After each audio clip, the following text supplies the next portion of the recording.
Baiklah, Assalamualaikum warahmatullahi wabarakatuh. Kali ini kita akan mencoba menyampaikan pembahasan terkait materi kita minggu ini, yaitu topik yang akan kita bahas judulnya adalah Cyber Counseling. Nah, sebelum kita membahas tentang Cyber Counseling, beberapa minggu sebelumnya kita sudah mulai pembahasan kita dari pengembangan media bimbingan dan konseling. Setelah kita mulai dari yang offline, kemudian masuk ke yang online. Nah, di yang online kita sudah bahas kemarin semua media yang bisa kita manfaatkan dalam melakukan layanan bimbingan konseling, baik kepada siswa di sekolah maupun secara profesional. Di antaranya ada yang berbasiskan pada website, email, kemudian dilanjutkan dengan blog, serta juga aplikasi seperti media sosial, Facebook, Twitter, dan lain-lain. Nah, maka materi kita hari ini adalah sebetulnya menyimpulkan materi-materi yang sebelumnya. Pada minggu sebelumnya kita langsung ke bentuk atau contoh media yang digunakan. Sekarang kita ke topik, jadi sebetulnya pembahasan itu masuk ke kelompok cyber counseling. Nah, baiklah, untuk menghemat waktu, Pak akan langsung saja jelaskan. Yang pertama, latar belakang dari adanya istilah cyber counseling. Nah, tentu dia tidak bisa terlepas dulu yang pertama dari berkembangnya teknologi komputer dan juga jaringan. Teknologi komputer di sini tentu teknologi peralatannya, jadi perangkat komputer itu yang semakin hari semakin canggih, di mana yang awalnya itu ukuran besar, kemudian berubah menjadi ukuran kecil, yang semula terbatas diam di tempat, menjadi akhirnya bisa dibawa kemana-mana, fleksibel, bahkan ada komputer yang bisa digenggam. Begitu juga dengan jaringan, berawal dari jaringan komputer biasa, berbasis lokal, mungkin disebut dengan istilahnya LAN, kemudian yang skopnya lebih luas, mungkin namanya MAN, kemudian ada WAN. Nah, mungkin bagi yang pernah belajar TIK, pernah mengenal istilah-istilah jaringan itu. Nah, semua itu adalah jaringan tertutup, di mana untuk bisa mengaksesnya kita perlu hak akses. Sampai pada akhirnya berkembanglah jaringan internet, semua orang bebas untuk mengakses, baik itu melalui perangkat telepon seluler maupun modem ataupun menggunakan perangkat-perangkat penyalur jaringan lainnya. Jadi itulah pertama yang melatar belakangi munculnya istilah cyber, terutama cyber counseling, karena teknologi komputer dan jaringan juga sudah semakin berkembang. Maka orang-orang akan berpikir untuk bagaimana memanfaatkan teknologi komputer dan jaringan tersebut untuk membantu dalam penggunaannya dalam layanan konseling. Terus yang kedua, teknologi informasi. Nah, apa bedanya teknologi komputer dan jaringan dan informasi ini? Bedanya adalah pada kata-kata informasinya. Nah, teknologi informasi merupakan gabungan dari teknologi komputer dan jaringan tadi, tapi di situ memuat adanya data yang disampaikan, adanya data yang diproses, dan kemudian adanya data yang juga bisa diinputkan. Jadi ada input, proses, kemudian ada hasil atau outputnya. Maka apa yang dimaksud dengan output? Output itu biasanya adalah berupa informasi. Maka di dalam hal ini kita tidak hanya memakai alat, tapi alat tersebut juga sudah mampu memproses dan menampilkan informasi-informasi yang dibutuhkan. Nah, maka dengan berkembangnya teknologi informasi, maka orang juga sama seperti tadi berkembangnya teknologi komputer, orang juga ingin agar teknologi informasi tersebut juga bisa dimanfaatkan untuk membantu dalam menyampaikan layanan konseling. Nah, yang ketiga, teknologi internet. Nah, selain dari jaringan internetnya yang sudah berkembang, kemudian teknologi internetnya itu juga sudah berkembang sangat pesat sekali. Nah, maka disitulah muncul topik kita minggu yang awal-awal mengenai revolusi industri 4.0, ketergantungan masyarakat kepada gadget, teknologi dan sebagainya disebut masyarakat 5.0, munculnya aplikasi-aplikasi pembelajaran online, aplikasi-aplikasi konsultasi, aplikasi-aplikasi daring, ojek online, belanja online, maka itu juga sama halnya, maka orang juga ingin memanfaatkan munculnya teknologi tersebut untuk bisa membantu dalam proses layanan bimbingan dan konseling. Maka tiga hal itulah kemudian yang melatar belakangi munculnya istilah cyber counseling. Nah, kemudian kita masuk ke pokok bahasan cyber counselingnya. Tentu dari judulnya kita sudah bisa menangkap terdiri dari dua kata. Pertama cyber, kedua counseling. Nah, cyber, apa sih itu yang disebut dengan cyber? Nah, cyber ini berawal dari istilah elektronik. Jadi yang belum elektronik kemudian menggunakan elektronik, disitulah muncul istilah teknologi cyber. Jadi untuk misalnya remote, untuk menghidupkan TV, kita cukup tekan tombolnya saja, remote tanpa perlu menekan tombol menghidupkannya. Nah, di situ sudah mulai masuk teknologi cyber. Nah, kemudian ada orang atau robot ya, nah, itu juga disebut dengan cyber. Ada orang yang tangannya misalnya mungkin karena kecelakaan, tangannya terputus, kemudian diganti dengan lengan robot, maka itu disebut dengan lengan cyber karena berbasis elektronik. Nah, kemudian berkembang, maka istilah cyber itu lebih dekat lagi kepada internet.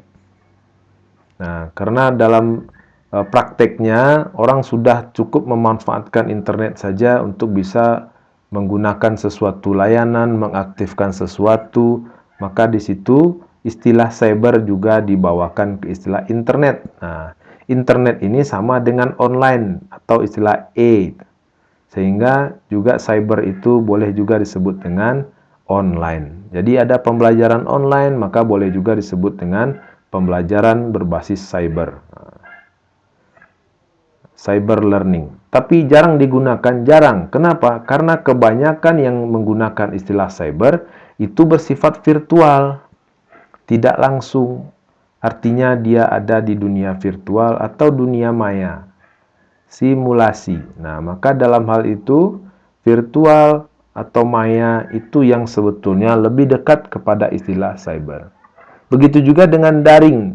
Nah, juga boleh disebut dengan cyber. Cuman perbedaannya, kalau istilah daring itu lebih tepat digunakan untuk yang prosesnya langsung. Ya. Nah, sementara cyber itu tidak mesti langsung. Nah, jadi nanti istilah-istilah cyber itu memang banyak digunakan di dalam kehidupan sehari-hari, tapi pengertian cyber itu sendiri berawal dari elektronik. Jadi yang semula dilakukan secara manual, kemudian bisa diwakili dengan elektronik, perangkat elektronik, itu sudah disebut dengan cyber. Nah, kita sering menyebut istilah cybercrime, berarti kejahatan cyber, kejahatan di dunia maya. Nah, artinya kejahatannya tidak dilakukan langsung secara fisik, tapi dilakukan secara elektronis, dimonitor, dikontrol dari sebuah alat di tempat tertentu. Jadi, makanya kalau kita bahas secara kata per kata, banyak yang akhirnya berhubungan dengan istilah cyber. Terus kemudian istilah konseling. Nah, konseling itu berdasarkan kesimpulan dari beberapa pendapat para ahli, maka kesimpulan yang paling menggambarkan atau paling dekat dengan pengertiannya yaitu proses pemberian bantuan yang dilakukan melalui wawancara konseling oleh seorang ahli kepada individu yang sedang mengalami suatu masalah yang bermuara pada teratasinya masalah yang dihadapi oleh si klien atau si konseli. Nah, jadi cyber counseling berarti kalau kita simpulkan yaitu konseling yang dilakukan secara cyber. Nah, maka konseling yang dilakukan secara cyber itu yang bagaimana? Ya mulai saja dari yang awal-awal. Secara elektronik berarti konseling yang dilakukannya secara elektronik. Bagaimana caranya? Mungkin kalau yang pasifnya, yang tidak langsungnya, mungkin melalui media radio, mungkin melalui media televisi. Spanduk bagaimana Pak? Nah, kalau spanduk kan tidak elektronik ya, berarti tidak masuk ke wilayah cyber. Tapi bagaimana kalau spanduknya online, ditempel di website, sebagai banner misalnya, maka ternyata itu juga masuk ke golongan elektrik. Jadi meskipun bentuknya hanya banner, hanya spanduk, tapi karena ditampilkan di sebuah website, dia juga bisa disebut dengan cyber counseling, karena sudah masuk ke dunia cyber. Apalagi yang internet, yang online, yang virtual, dan segala macamnya, berarti counseling yang dilakukan by phone. Nah, itu juga disebut dengan cyber counseling, iya.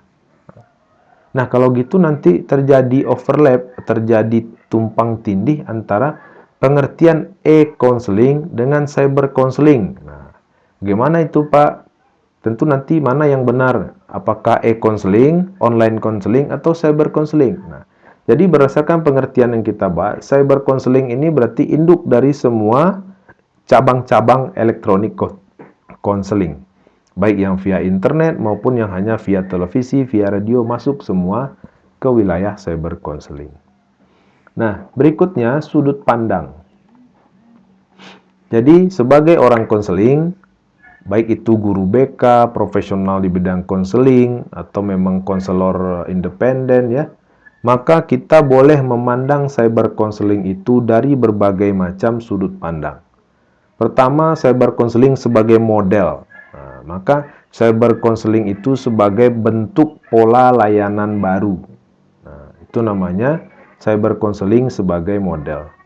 Yang kedua, cyber counseling sebagai pendekatan. Nah, jadi ini alternatif. Jadi dalam sebanyak itu, waktu kita ingin melakukan kegiatan bimbingan dan konseling, maka salah satu pendekatan yang bisa kita lakukan adalah dengan menerapkan cyber counseling. Sehingga mungkin karena dia pakai teknologi, jadi bisa menjangkau jarak yang jauh, tidak terbatas waktu, kemudian lebih kreatif misalnya. Nah, itu disebut cyber counseling sebagai sebuah pendekatan. Yang berikutnya juga, cyber counseling bisa jadi sebuah metode. Nah, jadi metode dalam melakukan layanan salah satunya juga bisa digunakan cyber counseling. Maka langkah-langkah, pendekatan-pendekatan yang akan diterapkan, nah itu namanya metode. Berikutnya, cyber counseling itu juga bisa dilihat dari sudut pandang teknik. Nah, jadi teknik counseling. Jadi apa saja teknik-teknik konseling, maka salah satunya adalah dengan menggunakan teknik cyber counseling. Jadi konseling yang dilakukan dengan teknik elektronik atau melalui alat-alat dari jarak jauh. Berikutnya, cyber counseling juga bisa dilihat sebagai sebuah media.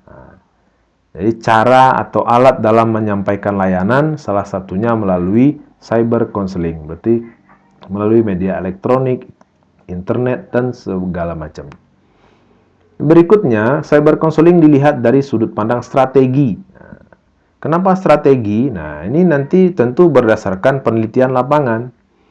Begitu kita lakukan konseling secara manual, secara langsung, bertatap muka, menemukan permasalahan, maka muncul strategi untuk lebih mendekati konseli, untuk lebih mengena pembahasannya, untuk lebih menyentuh apa yang disampaikan. Maka salah satu strateginya adalah dengan menerapkan cyber counseling. Berikutnya, cyber counseling juga sebuah inovasi. Nah, yaitu kemarin apa itu difusi inovasi, yaitu bagaimana kita memanfaatkan peluang, memanfaatkan teknologi, memanfaatkan ruang yang ada, itu namanya inovasi.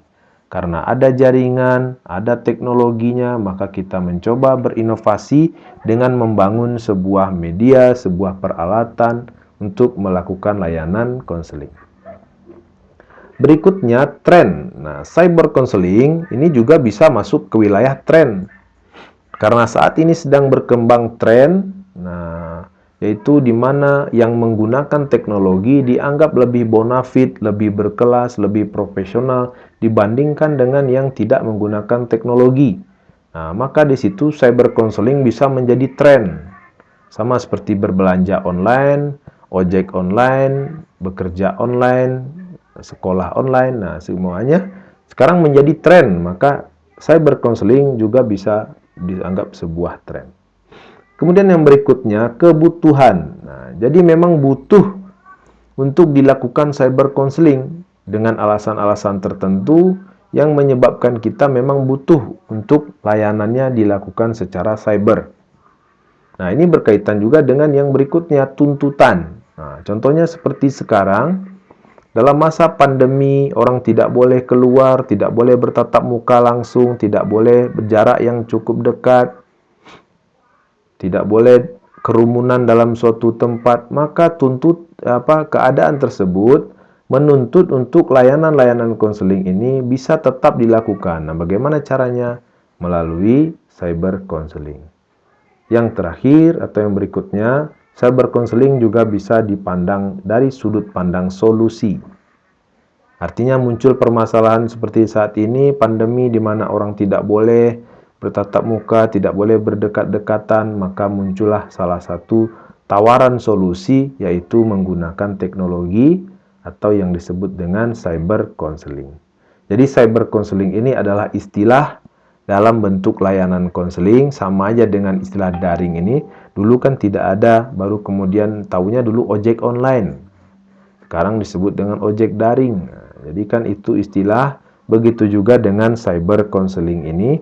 Ini istilah yang disematkan untuk kegiatan-kegiatan yang awalnya berbasis elektronik, kemudian muncul ke perangkat teknologi jaringan, internet, dan segala macamnya. Nah, berikutnya ada beberapa hal yang berhubungan erat dengan layanan cyber counseling. Yang pertama yaitu bentuk layanan konselingnya. Apakah dilakukan langsung atau tidak langsung? Nah, maka dalam hal ini cyber counseling mencakup kedua-duanya. Langsung boleh, mungkin via telepon, video call, atau melalui video conference. Itu langsung. Nah, karena juga menggunakan teknologi, maka itu juga bisa disebut dengan layanan cyber counseling. Berikutnya misalnya kita juga bisa tidak langsung, yaitu mungkin dengan membuat video, membuat film edukasi, tampilkan di TV, tampilkan di radio, tampilkan di internet. Nah, kemudian orang bisa akses kapan saja, di mana saja seperti YouTube, maka itu juga bersifat tidak langsung. Jadi cyber counseling bisa kedua-duanya, bisa layanan langsung, bisa juga tidak langsung. Yang kedua, cyber counseling itu juga berkaitan erat dengan teknologi dan media. Jadi ketersediaannya teknologi dan media itu sangat mempengaruhi cyber counseling. Jadi jika memang fasilitas sumber daya semua tersedia dengan cukup dan memadai, maka cyber counseling bahkan bisa menjadi alternatif utama dari layanan-layanan counseling. Yang ketiga, kemampuan atau skill dari guru BK atau konselornya. Nah, dalam hal ini tentu guru BK atau konselor yang memang update terhadap teknologi, yang bisa memanfaatkan teknologi itu sebagaimana mestinya untuk menunjang pekerjaannya sebagai konselor atau guru BK. Nah, bagi yang kudet atau gaptek, maka ini tentu akan menjadi problem tersendiri. Apalagi seperti di saat pandemi ini, semua guru diharuskan untuk tetap bisa mengajar dalam keadaan bagaimanapun dengan berbagai ragam media. Nah, kalau gurunya tidak mampu menambah skill dan kemampuannya dalam teknologi, ya pasti akan merasa kesulitan dengan keadaan seperti ini. Nah, yang berikutnya berhubungan dengan efektivitas dan efisiensi. Jadi bagaimana kita melakukan layanan itu efektif, efisien, maka tentu cyber counseling adalah solusi. Dan yang terakhir, eksistensi dan konsistensi sebetulnya. Jadi misalnya seperti sekarang dalam keadaan pandemi, kalau dibiarkan tentu guru BK tidak akan ada kerjanya. Nah, tentu layanan konseling tidak akan berjalan karena kita tidak menemukan keberadaan siswa di sekolah, sekolah tutup. Nah, maka tentu ruang BK juga tutup. Tapi apakah kemudian proses bimbingan dan konseling akan harus berhenti? Ya tidak ya. Nah, maka bagaimana menjaga eksistensinya? Maka tetap bisa dilakukan layanan-layanan bimbingan konseling berupa informasi, berupa motivasi dan segala macamnya melalui media-media elektronik. Dan begitu juga konsistensi, jadi secara berkesinambungan tetap selalu kita bisa menyampaikan layanan, baik itu dalam bentuk pesan, informasi, dan layanan-layanan lain dengan memanfaatkan perangkat-perangkat teknologi media yang ada. Nah, itulah pembahasan mengenai cyber counseling. Maka untuk bisa lebih paham, kita jadikan dalam sebuah tugas makalah yang kita bisa mencari dan kemudian membedahnya secara mandiri. Di situ dengan topik layanan cyber counseling di era masyarakat 5.0. Jadi ada dua yang kita bahas di situ. Yang pertama cyber counselingnya, yang kedua masyarakat 5.0-nya. Maka dengan mengetahui kebiasaan, tren, dan tuntutan gaya hidup dari masyarakat 5.0, maka kita bisa menyimpulkan jenis layanan yang tepat serta media yang tepat, sehingga bimbingan konseling dapat tetap eksis meskipun dalam keadaan yang bagaimana, apakah pandemi, apakah berbasis online, apakah jarak jauh, semua tetap bisa dilakukan dengan layanan cyber counseling. Nah, itu saja pembahasan yang Pak sampaikan pada materi kita minggu ini. Silahkan dipelajari, kemudian kerjakan tugasnya. Jika memang ada pertanyaan, silahkan disampaikan dalam diskusi. Terima kasih. Assalamualaikum warahmatullahi wabarakatuh.